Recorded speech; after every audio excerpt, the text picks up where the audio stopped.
শহরের দেয়ালে দেয়ালে জমা হওয়া দীর্ঘশ্বাস, নাগরিক হাহাকার আর এক চিলতে মুক্তির নাম মেঘদল। ২০০৩ সালের সেই শুরু, আজ ২৩টি বসন্ত পেরিয়ে তারা দাঁড়িয়ে এক নতুন দিগন্তের মোহনায়। এই দীর্ঘ পথ চলায় তারা আমাদের শিখিয়েছে কিভাবে শহরবন্দি থেকেও আকাশ ছোঁয়া যায়। দুই যুগের দোরগোড়ায় দাঁড়িয়ে থাকা এই ব্যান্ডটি শুধু জন্মদিনের কেক কেটেই থেমে নেই, ভক্তদের জন্য নিয়ে এসেছে এক গুচ্ছ নতুন খবর। আসুন জেনে নেওয়া যাক মেঘদলের এই দীর্ঘ ২৩ বছরের যাত্রার গল্প এবং কবে আসছে তাদের বহুল প্রতীক্ষিত পূর্ণাঙ্গ অ্যালবাম অ্যালুমিনিয়ামের ডানা। ২২শে জানুয়ারি ২৩ বছর পূর্তি উপলক্ষে মেঘদল তাদের ভক্তদের বড়সড় এক চমক দিয়েছে। দীর্ঘদিন ধরে যে অ্যালবামটির জন্য ভক্তরা অপেক্ষা করছিল, অ্যালুমিনিয়ামের ডানা, সেটি আবার পূর্ণতা পেতে যাচ্ছে। ব্যান্ডটি জানিয়েছে তারা ৩টি নতুন গান প্রকাশ করতে যাচ্ছে। গানগুলোর শিরোনাম বাঘ, কার্নিভাল এবং তারে কোথায় খুঁজে পাই। এই গানগুলোর কাজ শেষ হওয়ার মাধ্যমেই তাদের তৃতীয় অ্যালবামটি সম্পূর্ণ হবে। ব্যান্ডের অন্যতম প্রধান সদস্য শিবু কুমার শীল জানিয়েছেন গানগুলোর রেকর্ডিং শেষ,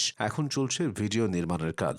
সবার আগে মুক্তি পাবে বাঘ, এরপর বাকি দুটি। গানগুলোতে কণ্ঠ দিয়েছেন শিবু কুমার শীল এবং মেজবাউর রহমান সুমন। কথা ও সুরেও আছে তাদের সেই চিরচেনা মেঘদলের জাদুকরী স্পর্শ। এবার একটু পেছনের দিকে যাওয়া যাক। সালটা ২০০৩। ঢাকা বিশ্ববিদ্যালয়ের চারুকলা অনুষদের কয়েকজন স্বপ্নবাজ তরুণ ভাবলেন গতানুগতিক ধারার বাইরে গিয়ে কিছু করবেন। সেই ভাবনা থেকে জন্ম নেয় মেঘদল। ফরাসি কবি শার্ল বোদলেয়ারের বিখ্যাত কবিতা লয়ে ট্রেজে এর একটি লাইন আমি ভালোবাসে আশ্চর্য মেঘদল থেকেই অনুপ্রাণিত হয়ে তারা ব্যান্ডের নাম রাখেন। চারুকলা ছাত্র হওয়ায় তাদের গানে বা লিরিক্সে সব সময় একটা ভিজুয়াল বা চিত্রকল্পের ছাপ পাওয়া যায়। ২০০৪ সালে তাদের প্রথম অ্যালবাম দ্রোহের মন্ত্রে ভালোবাসা যখন রিলিজ হলো, শ্রোতারা বুঝলো এটা শুধু গান নয়, এটা একটা আর্ট। শহুরে জীবন, মধ্যবিত্তের হাহাকার আর রাজনৈতিক সচেতনতা সব মিলিয়ে মেঘদল হয়ে উঠল এক অনন্য স্বর। শিবু কুমার শীল, মেজবাউর রহমান সুমন, রাশিদ শরীফ শোয়েব তারা তখন তৈরি করছিলেন এমন সব লিরিক্স যা বাংলা ব্যান্ড মিউজিকের ধারাকে এক নতুন উচ্চতায় নিয়ে যাচ্ছিল।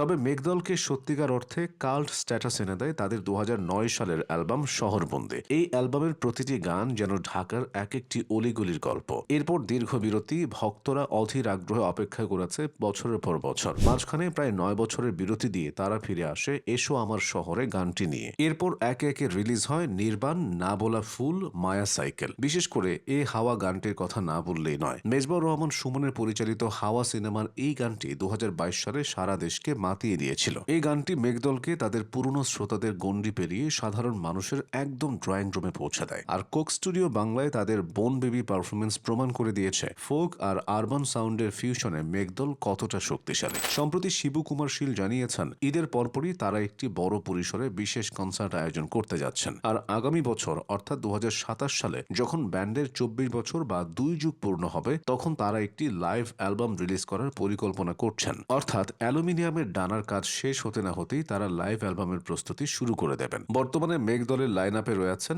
Shibu vocal, Sumon vocal, Shoeb guitar, Kibria bass, Amjad drums, Roni keyboard এবং সৌরভ বাঁশি। মেঘদল এমন একটি ব্যান্ড যারা সময়ের স্রোতে গা ভাসায়নি। তারা খুব কম গান করেছে, কিন্তু যা করেছে তা এক একটি শিল্পকর্ম। তাদের গান আমাদের শেখায় এই যান্ত্রিক শহরেও কিভাবে রোমান্টিকতা খুঁজে নিতে হয়, কিভাবে বিষাদকে উদযাপন করতে হয়। তাদের গান আমাদের প্রেম, দ্রোহ আর একাকিত্বের সঙ্গী।